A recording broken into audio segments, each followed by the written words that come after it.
नमस्कार मित्रों। एक बार फिर हम लोग उपस्थित हैं आप लोगों की सेवा में।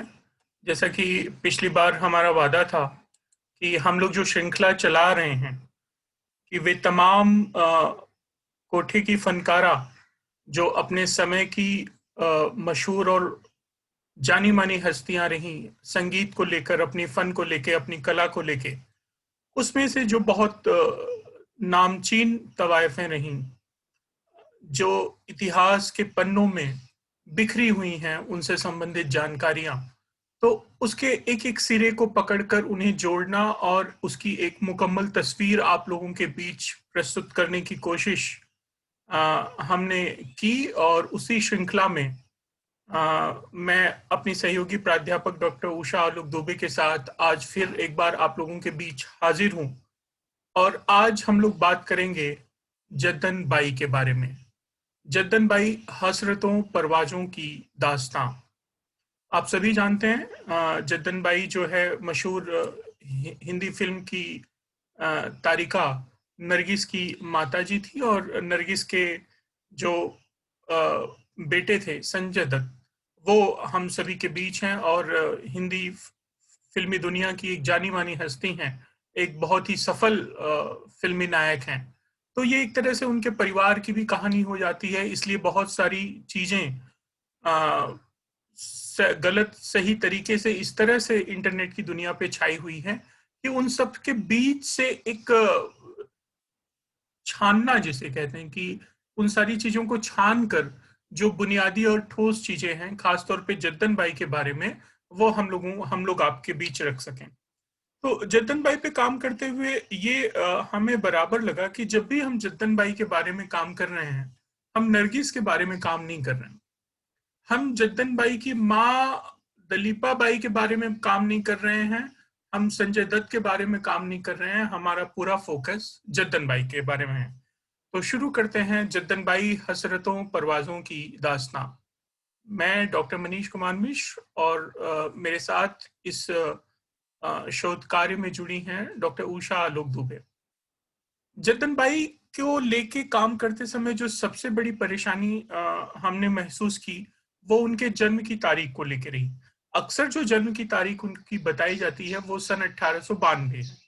लेकिन जब उनके जीवन की दूसरी कड़ियां हम लोग जोड़ने लगे, तो हमें लगा कि नहीं, ये सन 1892 सही जन्म तिथि नहीं हो सकती, क्योंकि उसके बाद की कड़ियां, जिनके दस्तावेज हैं, जिनके साक्ष्य हैं, जिनके प्रमाण हैं, उनके साथ ये चीजें मेल नहीं खाती। इसी बीच हमने पढ़ा कि उनके जन्म को लेके दो तारीखें और दर्ज हैं। एक ऑक्सफोर्ड इंसाइक्लोपीडिया जो है वो उनकी जन्म की तारीख सन 1900 के आसपास बताता है, और सन 1908 को लेकर भी उनकी जन्म की एक बात होती है। इन दोनों तीनों जन्म तारीखों की जब हम लोगों ने पड़ताल उन कड़ियों से की, तो हमें लगा कि जो सन 1908 की जन्म तारीख है, ये बहुत करीब है उन सारी चीजों के। अगर जैसे कि हम अगर सन 1908 उनकी जन्म तारीख मान लेते हैं, तो उनके जीवन के जो बाकी प्रसंग हैं उससे वो बहुत अच्छे से जुड़ती हैं। बहुत संभव है कि ये 8 की जगह 6 भी हो, 7 भी हो, 5 भी हो, लेकिन हमारे कहने का अर्थ यही है कि सबसे करीब की जो तारीख हमें लगी वो सन 1908 है। मैं आपको एक छोटा सा एग्जांपल देता हूँ कि जद्दन बाई के बारे में कहा जाता है कि जब इनकी शिक्षा शुरू होनी थी, तो इन्होंने जो है अपनी शिक्षा के लिए इनके जो गुरु थे भैया साहब के पास इनको भेजा गया, और भैया साहब की मृत्यु हो गई थी इनकी शिक्षा के बीच में ही। तो फिर उनकी शिक्षा पूरी कराई थी उस समय मौजूद्दीन साहब ने। अब हम लोग जब तथ्य देखने लगे कि भैया साहब की मृत्यु कब हुई, तो भैया साहब की मृत्यु हो रही है 1920 में, और 22-24 के आसपास मौजूद्दीन साहब की भी मृत्यु हो रही है। तो कहने का मतलब कि अगर जद्दन बाई की शिक्षा ऐसे समय में हो रही है जब उसी बीच भैया साहब की मृत्यु हो रही है, तो कहने का मतलब वो समय 1920 का है। और मौजूद्दीन साहब ने शिक्षा पूरी करवाई, मतलब वो 22 तक वो पूरी भी हो गई, क्योंकि उसके बाद उनकी भी मृत्यु हो जाती है। तो 20 से 22 2 साल यहाँ, और उसके पहले अगर कोई 5-6-7 साल की लड़की जो उनसे शिक्षा ले रही है, तो निश्चित तौर पे वो उसके 2-3 साल पहले से उनके पास होगी। क्योंकि तवायफों के यहाँ हम देखते हैं कि रवायत में ये है कि तवायफों की जो शिक्षा है, बुनियादी शिक्षा अर्थात बुनियादी शिक्षा, क्योंकि वो तो जीवन पर्यंत जैसे जैसे उनको वक्त मिलता है, वो बड़े बड़े उस्तादों की संगत में शिक्षा, संगीत की बारीकियां सीखती रहती हैं। लेकिन जो एक बुनियादी शिक्षा है, वो 13 14 साल की उम्र में वो पूरी कर लेती हैं। और 13 14 साल की उम्र कोठों पे वो उम्र होती है जब उनके लिए एक संरक्षक खोजे जाते हैं, और उनके यहाँ एक रस्म चलती है जिसे नथ उतारना कहते हैं, और जो उनके संरक्षक बनते हैं उनको नथ बाबू कहते हैं। तो अधिकांश तवायफों के बारे में जो हम लोगों ने काम करना शुरू किया कि लगभग 13 14 साल की उम्र वो उम्र होती है जब उनको एक संरक्षक मिल जाता है, और वो शहर के अमीरों उमरा और रईसों और रजवाड़ों में जा जाके अपनी प्रस्तुतियां देना शुरू कर देती हैं। तो उस हिसाब से अगर 1920 जो है भैया साहब की मृत्यु हो रही है, और अगर हम लोग 1892 इनकी उम्र माने जद्दन बाई की जन्म तारीख, तो 1920 तक तो वो करीब 28 साल की हो जाती हैं, जो कि तर्कसंगत नहीं है। 28 29 साल की उम्र तो कोठों पे वो रहती है कि जब या तो अपने आप पीक पे रहते हैं और धीरे धीरे आप ढलान की ओर बढ़ते हैं। 1900 की भी उम्र ठीक नहीं लिखती, क्योंकि 1900 के उम्र के हिसाब से भी वो करीब 20 साल की उम्र हो जाती है। लेकिन 1908 की उम्र जो है, अगर 1908 की उनकी उम्र हम लोग मानते हैं, तो 1920 में वो करीब 12 और साल की रही होंगी, और एक दो साल पहले से जो है अब वो आई होंगी, मतलब 8 9 साल की उम्र में उनके पास वो आ गई हों। तो ये इस लिहाज से ज्यादा तर्कसंगत लगता है। और दूसरी भी कड़ियां जब हम लोग जोड़ते हैं कि जब 29 में जब वो नरगिस को जन्म देती हैं, तब उनकी क्या उम्र होनी चाहिए, या या फिर जब वो फिल्मों के लिए आ रही हैं और पहली फिल्म अपनी 32 33 में कर रही हैं, तब तब उनकी क्या उम्र होती है, जहाँ पे वो एक फिल्म के हीरो की माँ का काम कर रही हैं। तो ये 1908 के आसपास की जो उनकी जन्म तिथि है, वो ज्यादा तर्क संगत लगती है। और जैसे मैंने कहा कि ये 8 की जगह 5 भी हो सकता है, 7 भी हो सकता है, 6 भी हो सकता है। लेकिन हमने जो है अपने इस पूरे शोध पत्र के दौरान जो उनकी आइडियल एज है, डेट ऑफ बर्थ है, जन्म तारीख है, वो हमने 1908 ही माना, और उसके कारण भी मैंने आपको बताए। जद्दन भाई का जन्म सन 1892, 1900 या 1908 के आसपास, और मृत्यु 8 अक्टूबर 1949 को बंबई, आज के मुंबई में हुई। आपके पिता बनारस के सारंगी वादक मियाँ जान एवं माँ दलीपा बाई पेशे से एक तवायब थी। अब यहाँ पे भी रुकना चाहूंगा, क्योंकि इनके पिता और महता को लेके इतनी भ्रामक बातें हैं जो तथ्यहीन है, या उससे इतनी गड़बड़ी होती है कि सारी चर्चा हम लोग वहीं तक सिमट के रख जाते हैं। तो हमने ये तय किया कि हम उन सारी उलझनों में नहीं पड़ेंगे। जो जो प्रमाण हैं उसके हिसाब से उनके पिता मियाँ जान थे और माँ दलीपा बाई थी। हो सकता है मियाँ जान उनके सगे पिता न हो, लेकिन उनसे हमारे पूरे इस पेपर के डिस्कोर्स पे कोई फर्क नहीं पड़ता। तो हम लोगों ने अपने आप को वहीं पे रोका, क्योंकि मैं फिर कहना चाहूंगा कि हमारा फोकस जद्दन बाई और उनकी जद्दोजहद है, ना कि हम उनसे भी एक दो पीढ़ी आगे पीछे जाके हम उसकी चर्चा करें। सारंगी वादक मियाँ जान के उस्ताद भूषण खां थे। गाने बजाने की प्रारंभिक शिक्षा एवं परिवेश जद्दन को परिवार से ही मिला। संदर्भ मिलते हैं कि मियाँ जान बेटी जद्दन को लेकर कलकत्ता गए, जहां बड़ी मलका जान की बेटी गौहर जान से जद्दन की शिक्षा हेतु सहायता मांगी। बड़ी मलका जान अपने कुनबे के साथ 1883 में कलकत्ता आकर रहने लगी थी। वे वे उत्तरी कलकत्ता के चितपुर इलाके में रहीं। सन 1886 में बड़ी मलका जान ने उत्तरी कलकत्ता के चितपुर इलाके में ही 3 मंजिला मकान उस समय 40,000 रुपए में खरीदा था, जो ये बताता है कि उनकी माली हालत बहुत बेहतर थी और वो कलकत्ता की मशहूर तवायफों में शुमार थी। तो इस तरह उनके पिता का मलका जान और गौहर जान के पास जाना जो है, ये उचित लगता है। लेकिन अब यहीं पे तथ्य फिर वही है कि वो अगर 5 6 साल की 5 6 साल की जद्दन को लेके अगर कलकत्ता जा रहे हैं शिक्षा दिलाने, तो कई जगह ये लिखा है कि वो मलका जान और गौहर जान दोनों से मिले। ये संभव नहीं है, क्योंकि गौहर की माँ जो थी बड़ी मलका जान, उनका देहांत सन 1906 में हो चुका था। तो निश्चित तौर पे जब वो गए होंगे, मतलब अगर 1907 8 के आसपास जद्दन की उम्र है और वो अगर 6-7 साल की उम्र में जा रहे हैं, तो ये समय करीब 12-13-13-14 का रहा होगा। तो उस समय गौहर जान की माँ मलका जान का देहांत हो चुका है। तो इस हिसाब से 5-6 साल की उम्र में जद्दन बाई कलकत्ता आई, तो ये समय सन 1300-1400 के आसपास का रहा होगा। गौहर जान जद्दन की गायकी से प्रभावित हुई और उसकी आगे की शिक्षा के लिए भैया साहब के पास उन्होंने भेज दिया। सन 1920 में भैया साहब की मृत्यु के बाद उस्ताद मौजुद्दीन ने जद्दन बाई की तालीम पूरी कराई। इस तरह 13-14 साल की उम्र तक जद्दन की बुनियादी शिक्षा पूरी होने की बात योग्य लगती है। उस्ताद मौजुद्दीन ठुमरी के लिए कलकत्ता में प्रसिद्ध थे। उस्ताद मौजुद्दीन और उस्ताद बरकत अली खान ठुमरी के सबसे बड़े उस्ताद माने जाते थे। उस्ताद बरकत अली खान बड़े गुलाम अली जी के छोटे भाई थे। सादगी और विनम्रता उनके व्यक्तित्व की पहचान थी।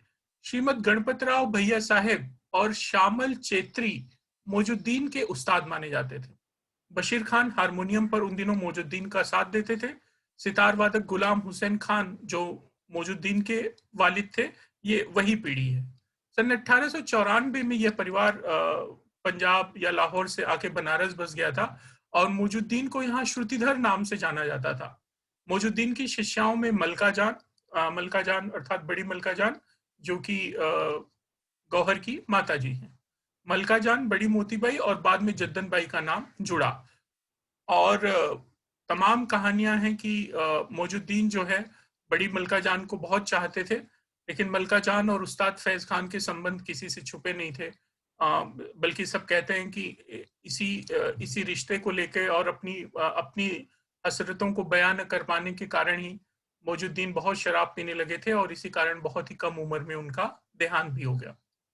सन 1922-24 के आसपास मौजुद्दीन की मृत्यु हो गई। श्रीमद गणपतराव भैया साहब की मृत्यु 1920 में हुई थी।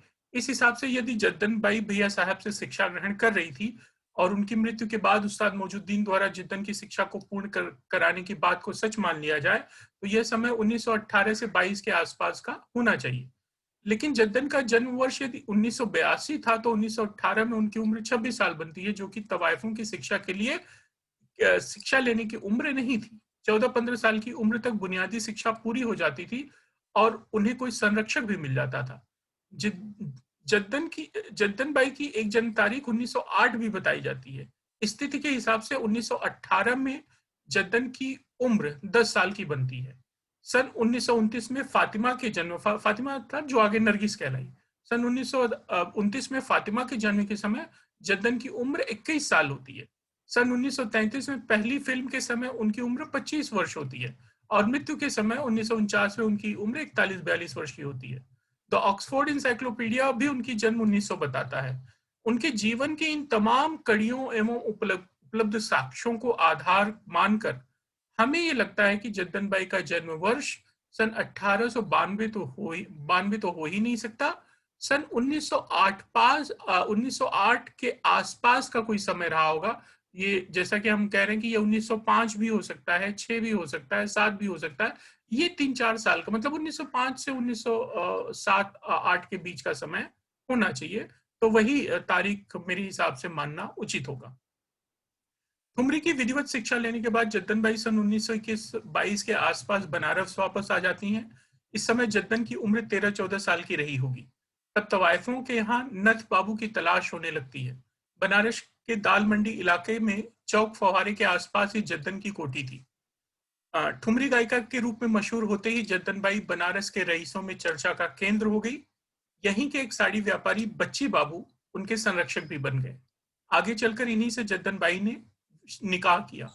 बच्ची बाबू का मूल नाम नरोत्तम दास खत्री था। आप बाद में मुसलमान बन गए थे। इनसे उन्हें एक पुत्र भी हुआ जिसका नाम अख्तर हुसैन था। जद्दन बाई राजे रजवाड़ों और रईस जमींदारों की महफिलों में अब बुलाई जाने लगी। लखनऊ, बनारस, चेन्नई, रामपुर, इंदौर, इलाहाबाद, जोधपुर, गया, दरभंगा जैसी रियासतों में जद्दन बाई की महफिलें सजने लगी। इनके साथ संगत देने वाले में एक कल्लन खां साहब का नाम कई जगह मिलता है। गया के नवाब मुजफ्फर खां की महफिलों में जद्दन बाई का बराबर आना जाना था। वहीं उस्ताद इरशाद मीर खां नामक हारमोनियम वादक से इन्हें इश्क हो गया। सन 1925-26 के आसपास इरशाद को लेकर जद्दन बाई कलकत्ता आ गई और यहीं रहने लगी। इरशाद से ही उन्हें एक पुत्र हुआ जिसका नाम अनवर हुसैन रखा गया। ये उनके जीवन में दूसरे पुरुष थे जिनसे उन्होंने विवाह किया और उनसे उन्हें दूसरा लड़का हुआ अनवर हुसैन। इस समय जद्दन की उम्र 17-18 वर्ष की थी। अपनी गायकी के लिए जद्दन मशहूर तो हो ही चुकी थी। धीरे धीरे उन्होंने कलकत्ते के रईसों के बीच भी नाम कमाया और वहां अपनी एक कोठी बना ली। उनकी यह कोठी मध्य कलकत्ता के 8 इंडियन मिरर स्ट्रीट पर थी। कलकत्ता में जद्दन बाई धीरे धीरे शानो शौकत भरी जिंदगी जीने लगी। घुड़सवारी, महंगे कपड़े, गहने, ये सब उनकी पहचान बन गई। शायद वो ग्लैमरस गौहर जान से प्रेरित हुई हो जो उसी कलकत्ते में बहुत बड़ी हैसियत की तवायफ थी। गौहर का जद्दन पर स्नेह भी था और एक तरह से गौहर उनकी गुरु और संरक्षक भी वहां पे थी। सन 1912 के आसपास से कलकत्ता में ठुमरी के बड़े संगीत कार्यक्रम आयोजित होने लगे थे। महाराज नटोर का घर उत्तरी कलकत्ता में, दक्षिणी कलकत्ता में मुरारी सम्मेलन, धूलीचंद की महफिलें, वार्षिक शंकर उत्सव इत्यादि में ठुमरी गायिकाओं का प्रदर्शन होने लगा था। ये एक परंपरा सी बन गई थी। इसे फैलाने और प्रचारित प्रसारित करने में श्यामलाल चेत्री जैसे लोगों का बहुत बड़ा योगदान था। बहु बाजार, मोटिया बुरुज और चितपुर जैसे इलाकों से बाई जी लोगों को ठुमरी गायन के लिए बुलाई जाने लगी थी। कलकत्ता में बनारस, लखनऊ और पंजाबी टप्पा प्रधान सभी तरह की ठुमरी को समान रूप से स्वीकार किया गया। आगरा वाली मलका जान बहुत पहले से कलकत्ता में रह रही थी। चुलबुला वाली मलका जान, भागलपुरी मलका जान और बड़ी मलका जान, गौहर जान, जद्दन बाई, मुन्नी बाई, शांति बाई, हमीदन बाई और इंदुबाला जैसे बेजोड़ ठुमरी गायिकाएं कलकत्ता में ही थी। शुरुआती दिनों में अख्तरी बाई जद्दन बाई से संगीत की बारीकियां सीखने जाती थी। रिकॉर्डिंग कंपनी में गंगूबाई हंगल की सिफारिश भी जद्दन बाई ने ही की थी। ये संदर्भ हंगल बाई के एक इंटरव्यू से मिलता है। बनारस रहते हुए जद्दन बाई आए दिन अंग्रेजों के छापे से परेशान हो चुकी थी। ये भी हमेशा उनके जीवन से ये चीज जुड़ी रही कि वो छुपे तौर पे जो है क्रांतिकारियों की मदद करती थी। दालमंडी स्थित इनके कोठे पर किसी अन्य तवायफ की तुलना में सबसे अधिक छापे पड़े थे। इन छापों से ही परेशान होकर जद्दन ने दालमंडी वाली कोठी छोड़कर बनारस में ही कहीं अन्यत्र मकान बना लिया था। अंग्रेज सरकार को यह बराबर शक था कि क्रांतिकारियों का इनके यहाँ आना जाना होता है एवं जद्दन बाई अपने संसाधनों पर बड़े छुपे तौर से इनकी मदद करती थी। इस शक की एक वजह इलाहाबाद के मीरगंज और प्रतापगढ़ के चिलबिला के पास, चिलबिला बहुत प्रसिद्ध हुआ क्योंकि इस बीच संजय दत्त पिछले साल 19 में वहां गए थे। बिल्हा के पास नदी के उस पार इनका एक जीर्ण मकान है जो कहा जाता है कि जद्दन बाई का मकान है या उनका पैतृक निवास है। लेकिन इसी प्रतापगढ़ के चिलबिला के मकान और इलाहाबाद में मीरगंज में अपने मकान में वो बराबर आती जाती रहती थी। इलाहाबाद और चिलबिला के कई संभ्रांत वकील, कांग्रेस के कार्यकर्ता और कुछ क्रांतिकारी भी जमींदारों और नवाबों के साथ जद्दन की महफिलों में शामिल रहते थे। चिलबिला का मकान या तो जद्दन की मां ने खरीदा था या फिर यह उनका पुश्तैनी मकान था। जद्दन बाई की मां को लेकर तरह तरह की कहानियां गढ़ी गई हैं जो बहुत उलझी और अतार्किक लगती हैं। अतः उन बातों की चर्चा न करना ही हमने उचित समझा। वैसे भी इस शोध पत्र का मुख्य केंद्र जद्दन बाई और उनकी जद्दोजहद है। मध्य कलकत्ता में 8 इंडियन मिरर स्ट्रीट पर जद्दन बाई का एक मकान जीर्ण अवस्था में आज भी मौजूद है। इस मकान में जद्दन बाई अपनी सहयोगी मखना बीबी के साथ रहती थी। कलकत्ता म्यूनिसिपल कॉर्पोरेशन के दस्तावेजों में आज इस मकान के मालिकाना हक संबंधी पुराने रिकॉर्ड स्पष्ट नहीं है। प्रॉपर्टी टैक्स के कुछ प्रमाण मखना बीबी के नाम पे जरूर मिलते हैं। इस मकान में जद्दन बाई सन 1942 से 1946 तक बंबई से आती रहती थी। यह मकान बाद में जद्दन बाई ने मखना बीबी के नाम पर ही वसीयत कर दी थी। 1 जून 1929 को जद्दन बाई की बेटी फातिमा का जन्म इसी मकान में हुआ। यह बेटी उन्हें मोहन बाबू उर्फ मोहन चंद उत्तम चंद त्यागी से विवाह के बाद हुई थी। यह उनके जीवन की तीसरी शादी थी। विवाह के लिए मोहन बाबू ने इस्लाम कबूल किया और अपना नया नाम अब्दुल रशीद रखा। जद्दन बाई और अब्दुल रशीद की यह बेटी फातिमा आगे चलकर हिंदी फिल्मों की मशहूर सिने तारिका बनी जिसे दुनिया नरगिस के नाम से जानती है। जद्दन बाई यहाँ सन 1931 तक रही। उसके बाद लाहौर के बड़े उद्यमी हकीम राम प्रसाद के बुलावे पर वे सन 1932 में लाहौर चली गई। यहीं जद्दन ने हकीम राम प्रसाद की फिल्म राजा गोपीचंद में काम किया और इस फिल्म के साथ ही उन्होंने फिल्मी दुनिया में अपना एक नया सफर शुरू किया। इस फिल्म के हीरो हरीशचंद्र बाली थे और इस फिल्म में उन्होंने माँ की भूमिका निभाई थी। कलकत्ता रहते हुए जद्दन भाई और उनके दूसरे शौहर इरशाद के साथ रिश्तों में खटास आने लगी थी। जिस तेजी से जद्दन भाई कलकत्ता में नाम और शोहरत कमा रही थी, उसके मुकाबले इरशाद अपने आप को बहुत कमतर आंकने लगे थे। फिर जिस तरह का बिंदास और फैशन परस्त जीवन जद्दन जीने लगी थी, इसमें इरशाद अपने आप को फिट नहीं कर पा रहे थे। एक दिन अचानक इरशाद बिना बताए कहीं चले जाते हैं। ऐसे में अकेले 2 बच्चों की परवरिश और महफिलें, मुजरा सब संभालना जद्दन के लिए कठिन हो गया था। लेकिन जद्दन ने हार नहीं मानी और अपनी जिम्मेदारियां बखूबी निभाती रही। बनारस और कलकत्ते के बीच उन्होंने अपना आना-जाना बनाए रखा। सन 1930-31 के आसपास जद्दन बाई के ग्रामोफोन के लिए रिकॉर्डिंग देने वाली स्थितियां बनी और उसके साक्ष्य मिलते हैं। कोलंबिया ग्रामोफोन कंपनी लिमिटेड के लिए उन्होंने पहले पहल रिकॉर्डिंग दी थी। उन्होंने जिन गीतों को रिकॉर्ड किया, उनमें से कुछ इस प्रकार हैं जो बहुत मशहूर हुए। फूल गेंदवा न मारो, रूप जोबन गुण धरो, नुक्ता चीनी है गमे दिल, नाजा बालम परदेसवा, देवा देवा सत्संग, कन्हैया तेरो कारो रे और नैनो से नैना मिलाए इत्यादि। आगे चलकर उन्होंने रेडियो के लिए भी खूब प्रस्तुतियां दी। मोहन बाबू से उनका तीसरा विवाह हुआ था, लेकिन यह रिश्ता दोनों ने उम्र भर निभाया। कुछ जगह संदर्भ मिलता है कि जद्दन के दूसरे शौहर इरशाद बाद में मुंबई आ गए थे और मीर साहब के नाम से संगीतकार बने। संभवतः नसीम बानो की किसी फिल्म में इनका दिया हुआ संगीत भी था। लेकिन जद्दन और उनके दूसरे शौहर के इरशाद के बीच फिर कभी कोई पारस्परिक स्थितियां बनी हो, इसका कहीं कोई जिक्र नहीं मिलता। सन 1932-33 में लाहौर रहते हुए जद्दन बाई ने फिल्म राजा गोपीचंद और इंसान या शैतान नामक फिल्म में काम किया। सन 34 में वे निर्माता निर्देशक राम दरियानी के साथ बंबई चली आई। यहां आकर उन्होंने फिल्म सेवा सदन और नाच वाली में काम किया। सन 1935 में जद्दन ने अपनी खुद की फिल्म कंपनी संगीत मूवी टोन शुरू की। इस कंपनी के बैनर तले उन्होंने तलाशे हक जो 1935 में रिलीज हुई, हृदय मंथन जो 1936 में रिलीज हुई, मैडम फैशन वो भी 1936 में आई, जीवन सपना 1937 में, मोती का हार भी 1937 में और दरोगा जी जैसी फिल्मों का निर्माण किया। इन फिल्मों के संगीत निर्देशन में भी उन्होंने बड़ी भूमिका निभाई।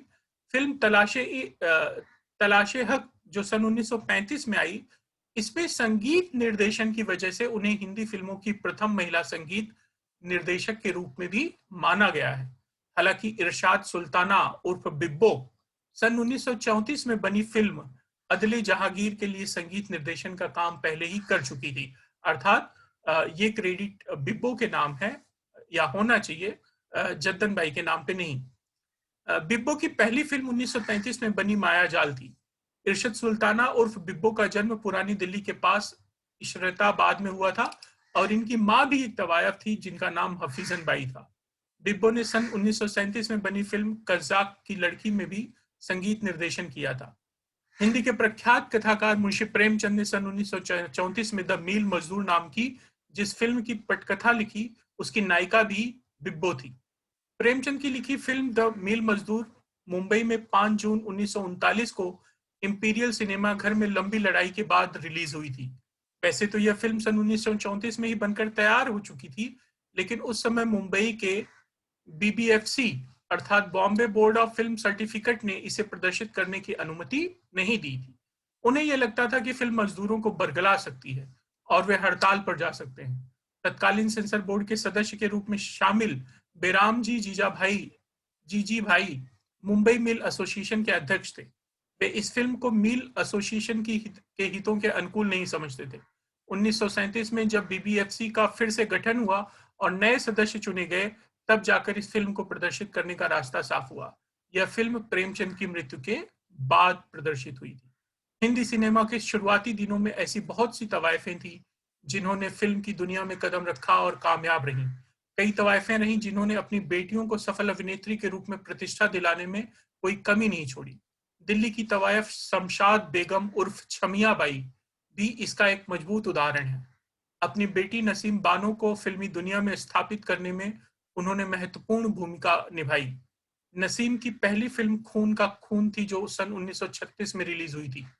इसके बाद 1938 में तलाक, 1939 में पुकार जैसी फिल्मों को नसीम ने इन फिल्मों में उन्होंने बतौर सिने तारिका काम किया। बताते हैं कि नसीमन उन दिनों 2,500 प्रति माह कमाती थी, जो कि एक बहुत बड़ी रकम थी। इसी ग्लैमर और पैसे की चमक धमक ने 40 के दशक में कई लड़कियों को फिल्मी दुनिया की तरफ आकर्षित किया। देविका रानी, लीला चिटनीस, शोभना समर्थ, शोभना समर्थ की भी माँ तवायफ थी। नाडिया रोज, नसीम बानो, शांता आप्टे, पद्मा देवी इन दोनों की सफल फिल्मी नायिका थी। और एक संदर्भ हमें और मिला कि 40 के दशक में मुंबई के जो बड़े सिनेमाघर थे, रीगल, इंपीरियल, यहाँ पे जो टिकटों की बिक्री होती थी, उसमें 40% टिकटें खरीद कर अगर फिल्में कोई देखने जाती थी, तो वो लड़कियां होती थी, औरतें होती थी, किशोरी होती थी।